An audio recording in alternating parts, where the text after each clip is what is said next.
Okay. So again, we're really going to focus on like the natives today, like the other part of the West, your cowboys, your ranchers, the railroads, all that kind of stuff. We more tomorrow, okay? But today it's mainly about government policy and natives, okay? And just you can see here, from 1850, all the green, okay? So basically, remember we talked about the Indian Removal Act and the Trail of Tears and all that, and how Oklahoma was Indian territory? Well, the Trail of Tears ended in Oklahoma. However, the federal government basically told the natives that like all land west of Mississippi will be your land, okay? But you will see there'll be lots of broken promises on behalf of the U.S. federal government, okay? So all the green was native land, okay? Then 1865, so the last year of the Civil War, you can see it's, going away. Look at 1880, okay? And then 1990, just a couple of specs, okay? All right, so the frontier and the natives, and I just want to point out the Chinooks in California, they're still around, okay? The Great Plains, 2/3 of all natives, okay, we're talking 1865, okay, 2/3 of all the natives were the Great Plains and the Great Plains, okay. The Sioux, remember it's like S-I-O-U-X, they were probably one of the strongest in the Great Plains, okay. And remember, the Great Plains, especially thanks to the Spanish and the introduction of the horses, they're not going to really grow things, right? They're going to do what? Hunt the bison or the buffalo, okay? And so, again, 2/3 of the natives here, by the time the Civil War ends, are living in the Great Plains. The majority of these natives aren't farmers. They're hunters. They're following the bison, okay? Think about this. As more and more settlers, American settlers, are migrating to the West, whether it's a railroad or it's a wagon, they aren't going to understand how these natives work, these nomadic natives. And a big reason, land ownership was not important to a lot of these Great Plains natives because it was, it was about hunting the buffalo. Well, these settlers are going to be like, no, it's all about land ownership. And they're going to view these natives as uncivilized. And so they can justify doing what they want with them. Okay, so letter A, it's Oklahoma, which was Indian territory, okay? And the Northern Plains, I would circle the Sioux. There are other ones, but I think the Sioux we'll hear more about. Letter C, the Sioux and other Great Plains natives had a nomadic lifestyle, okay? And remember, I told you the buffalo provides so much. The average buffalo or bison provided 300 to 400 pounds of meat. Their bones would be used for like weapons and certain instruments. Their hides would be used for like teepees and stuff like that. So really, that's why they followed the bison. And so what some settlers, American settlers, are going to do is if you destroy the buffalo, you kill the Indian, basically. Okay, so it's destroy the Indian population. So if you kill as many buffalo, you're going to kill Indians in that way too, because they won't be able to survive. Okay. Also, the Transcontinental Railroad, which we'll get to tomorrow, that will be the first railroad that goes from coast to coast. That basically goes through, their area, a lot of the natives' area. And for instance, Buffalo, Oklahoma, okay? Buffalo Bill Cody, okay? You might have heard of him. There's like a Buffalo Bill's Wild West show. It's the same guy. He started earning his money and notoriety for being a buffalo hunter. So workers on the Transcontinental Railroad, if you were an American citizen, you basically got food provided by you or for you, I guess. And Buffalo Bill Cody, while they're building this railroad, his job was to hunt buffalo and give the meat to the workers on the railroad. And so that means that's meat that natives aren't getting. Okay.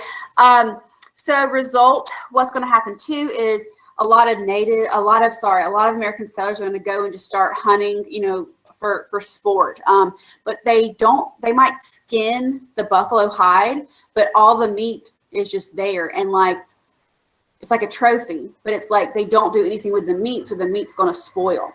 Okay. And that's going to lead to a clash in culture. When you see like all these hundreds, of dead buffalo, but like their hides off, but the meat is just spoiled, the natives are going to view the white settlers as like disrespectful. Okay. So in 1865, there'll be 15 million buffalo. Okay. 1875, less than 1,000. That just shows you, if you kill the buffalo, you kill the Indian.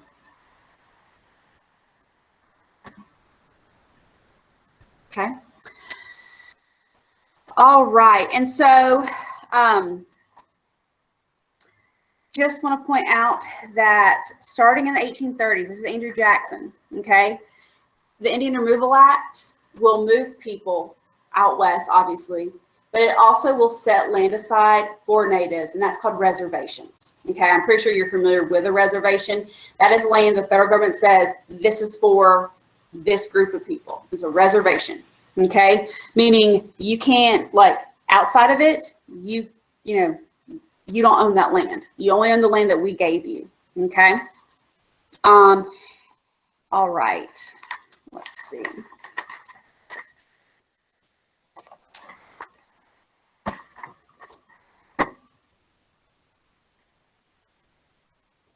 Okay, and you can see right here, hunting of the buffalo in the Great Plains.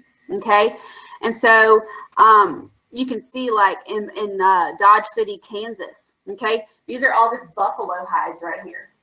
Okay, so they just would, you know, basically take the hide off, and then imagine all that meat that's just spoiled in the fields now. Okay, it was, you know, for game. And so again, that is going to really, really, really hurt. Like by 1900, only 300 buffalo are going to remain in America. Okay. I think that really, to me, is like really what led to this, like, resistance by natives. Okay. And so there's American Indian reservations today. Okay. So now we need to talk about some resistance. We know about the 1830s, the Trail of Tears, the Indian Removal Act. Okay. In 1851, there's something called the Treaty of Fort Laramie, which is in Colorado. And this is like after Oklahoma. Okay, and like people want Oklahoma, and so the government's like, okay, natives, you got to go. And they're like, but we were told we would have this land. Well, now they say, hey, go to this place in Colorado.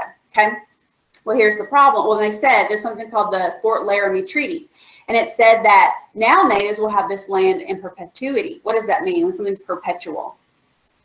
It means forever. Okay, do you think the U.S. is going to honor that treaty? No. Okay.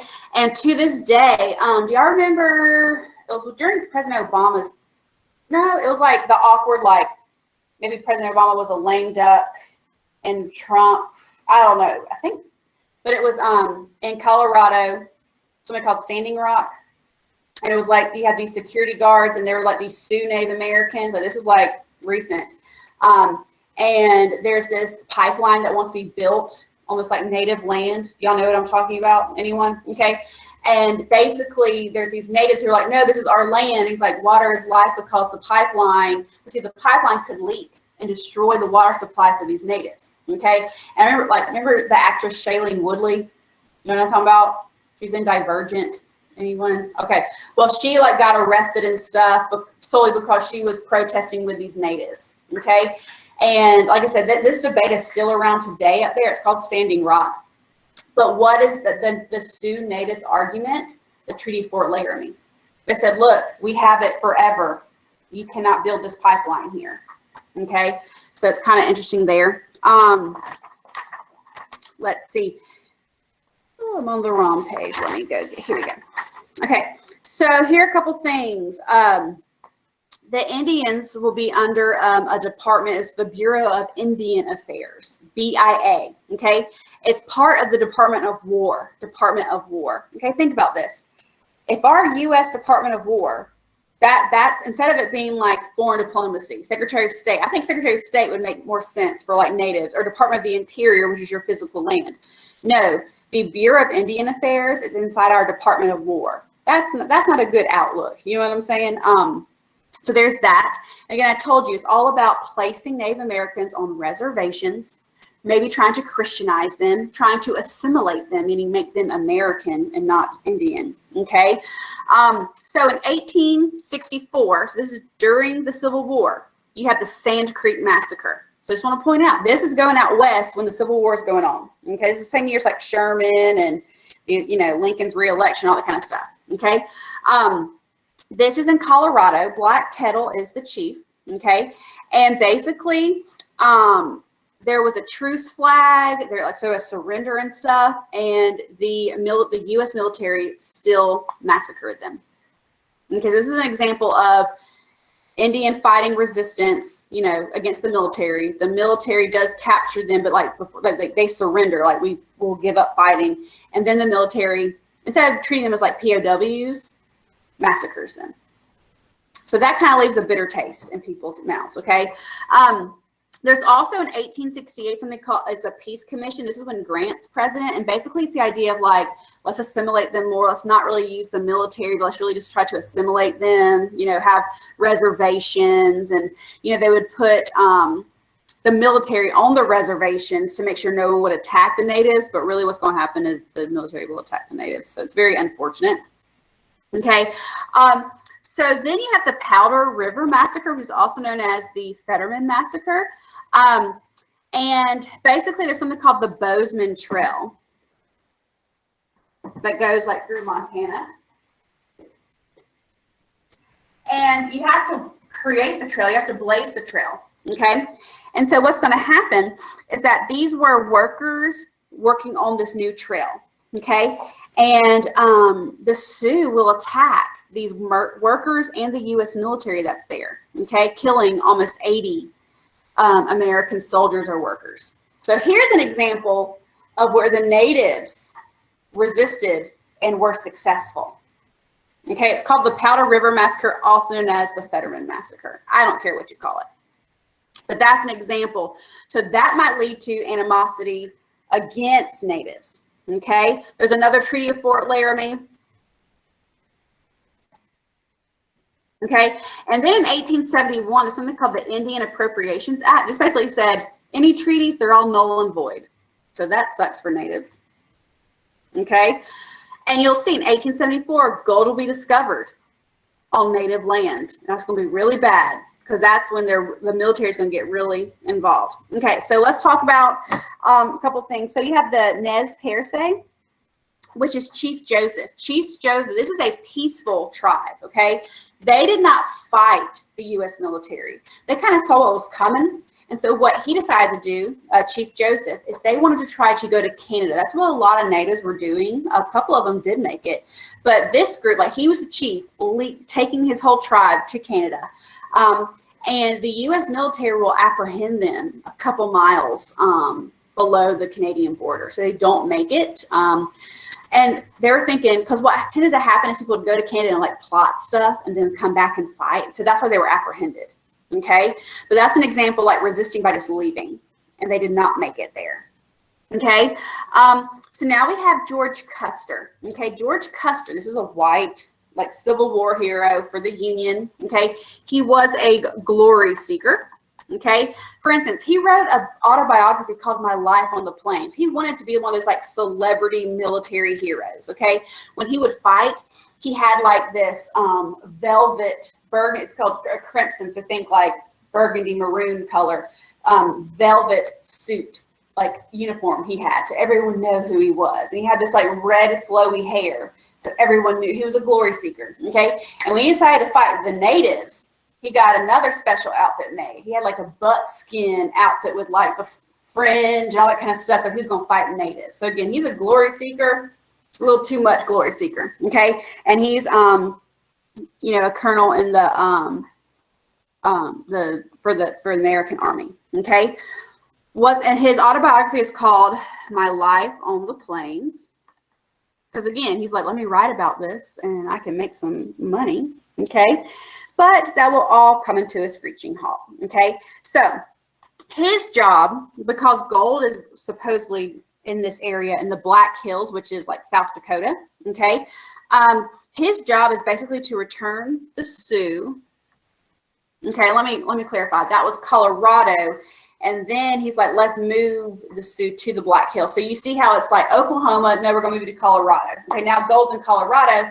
Let's move you to the Black Hills. Does that make sense?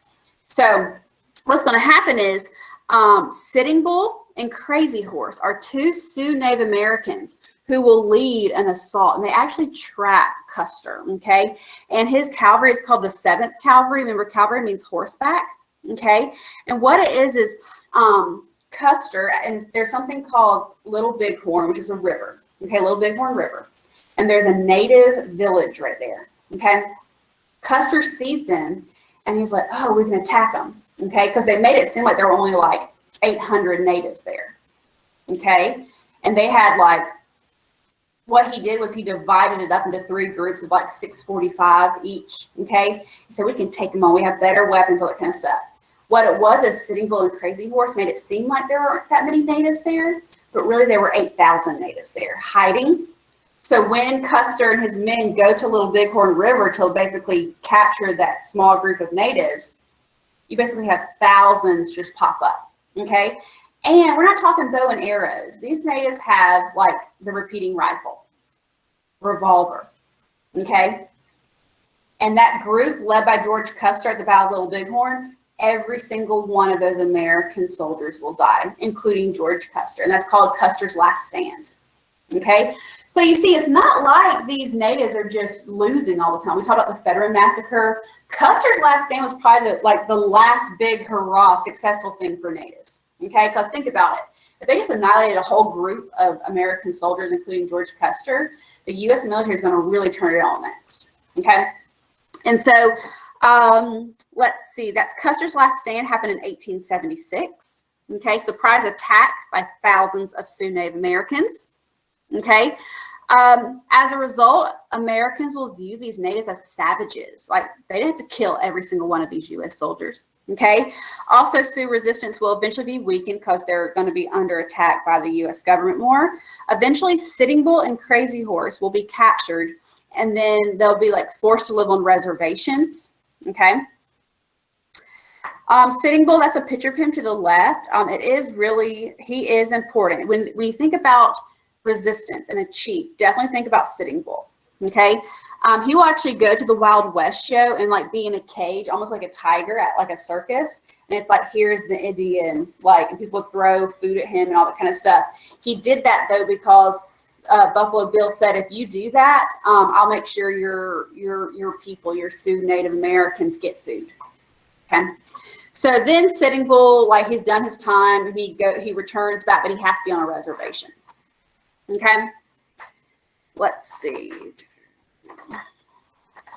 All right, so let's see. Okay, so now we're talking about assimilating or Americanizing the natives. Okay, this means like making them more American, whatever that means. When you think of assimilation, think making them more American. Okay, we tend to think about assimilating natives, also assimilating immigrants. Okay, but make sure you know that word assimilation. Okay. The goal is to change Indians so that they think, act, speak, dress, behave, and worship as Americans do for their own good. Okay. And the big like kind of motto for this idea of all these examples, kill the Indian, save the man. Meaning the Indian is making this human a savage. If we get rid of the Indian stuff, we now have a man we can work with. Okay, a prime example will be the Carlisle Indian School. And I'll spell that for you. Oh, okay, Carlisle, Carlisle Indian School. This was in Pennsylvania. Okay, and this is a boarding school. We're talking the U.S. military would kidnap children, Native children. Okay, send them to this boarding school, which was run very militaristically. Okay, and we're talking the children, they had lists of like, they could say, okay, you're a boy, you're a girl. Okay, and we're talking natives. Okay, they don't know English and that, but they could tell, okay, boy, girl. And then a girl, like let's say you're the girl, you have like a little poker stick, like a little teacher thing. Okay, and it was like a chalkboard with all these girls' names, like Abigail, Mary, Sarah, whatever. Okay, and they basically said point to one, and you go to it and you point, it's like, that's that person's name now. Same thing for the guys, okay? They were not allowed to speak in their traditional language They had to speak in English. They had their hair cut. They had to, and you can see in this picture, this is like the natives when they first arrived, okay? And then now, same people years later, 3 years later, okay? This is the idea of kill the Indian, save the man, okay? And like I said, these natives, the parents and children never saw each other again. It's an example of assimilation.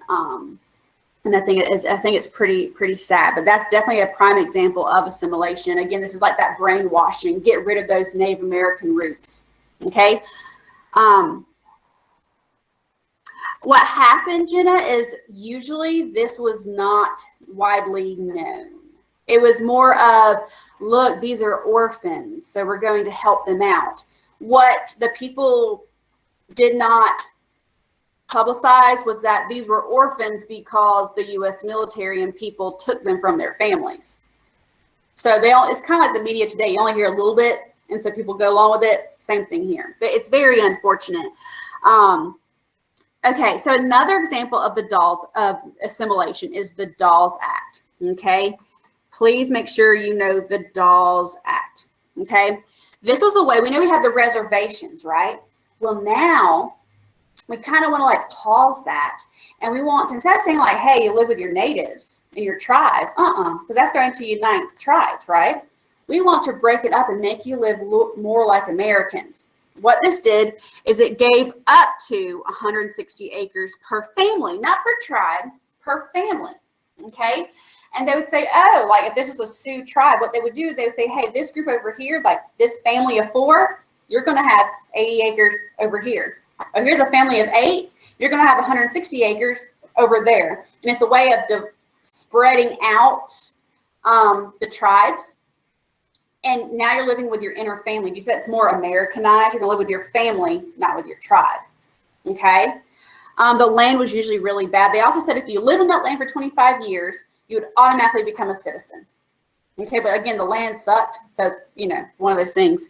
And again, I told you it's the worst thing. So those are 2 examples of assimilation. The Dawes Act, which tried to make you focus on your family instead of your tribe. And then the Carlisle Indian School. Okay. Another example is a book that came out in 1881. Helen Hunt Jackson was a Quaker, and her publication was called A Century of Dishonor. A Century of Dishonor. Okay.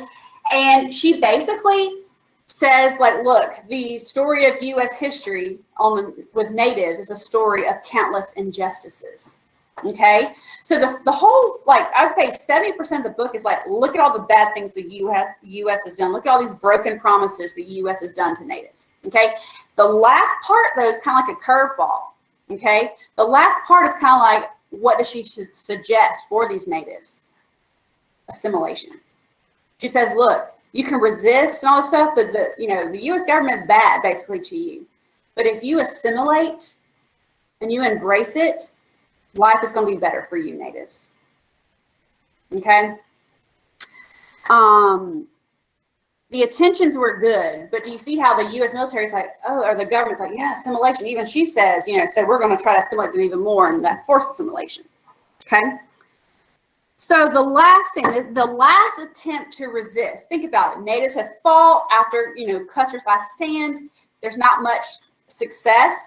So in an attempt that's very desperate, the Sioux natives will really focus on a new type of spiritual dance called the ghost dance. So it's kind of like the rain dance, but it's called the ghost dance. Okay. This is where they pray to their gods, and they wear these things called ghost shirts, which is kind of like chainmail. Okay. And they wear these ghost shirts during the ghost dance to protect them from the white man's bullets. Okay. During this time, they are basically praying for the exit of the white man and the return of the buffalo, like the ghosts of these buffaloes who were killed for basically their hides and that kind of stuff. Now, remember I told you that the U.S. military is on some of these reservations, and some of these, they're watching, and they see these natives, and we're talking about hundreds together doing the ghost dance, and it lasted for days, okay? They're talking a different language, all that kind of stuff. The U.S. military, they do not feel comfortable because it's like, think like an ignorant thing where it's like, they might be putting a spell on us. You know what I'm saying? And so they will go and tell, like Sitting Bull will host the ghost dance on his reservation. And the U.S. military says, stop, the ghost dance. Sitting Bull doesn't. He's like, we're not doing anything wrong. Well, the U.S. military will try to arrest him, and in that, Sitting Bull will be killed. Okay?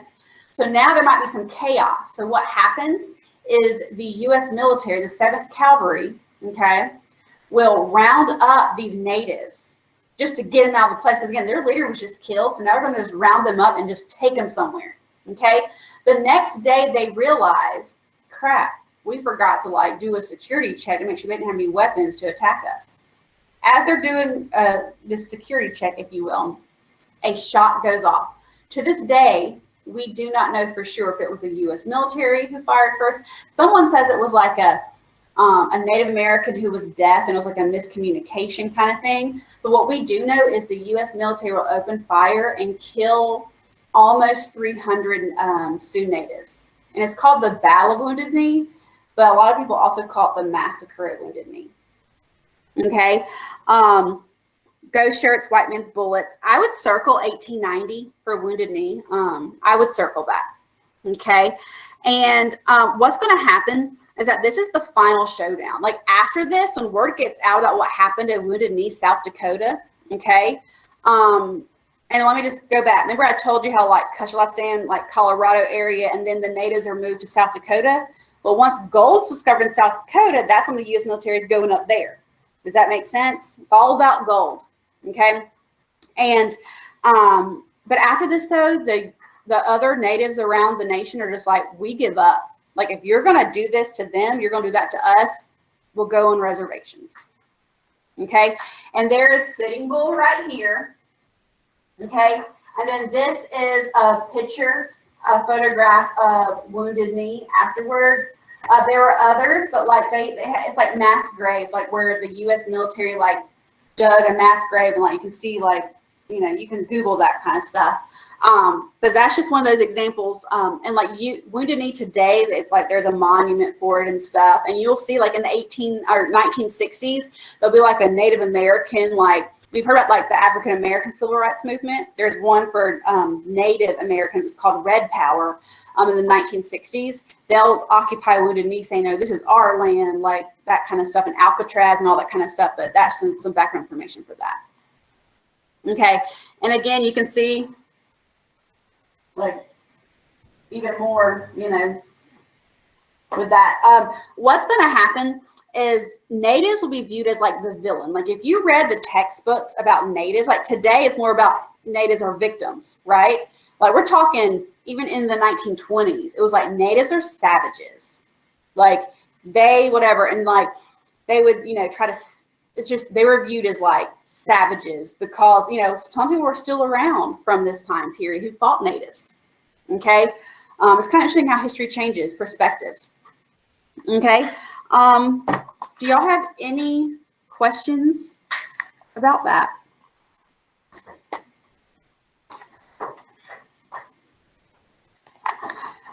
It will be, let's see. Wounded Knee, make sure you circled 1890. And then I have Sioux Indians, 7th Cavalry, moving Indians to new location, looking for stragglers. 300 Indians are massacred. And again, that most of them are women and children and elderly. This is the final showdown.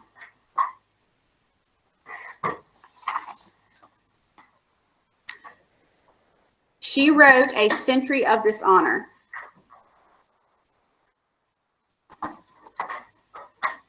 A Century of Dishonor.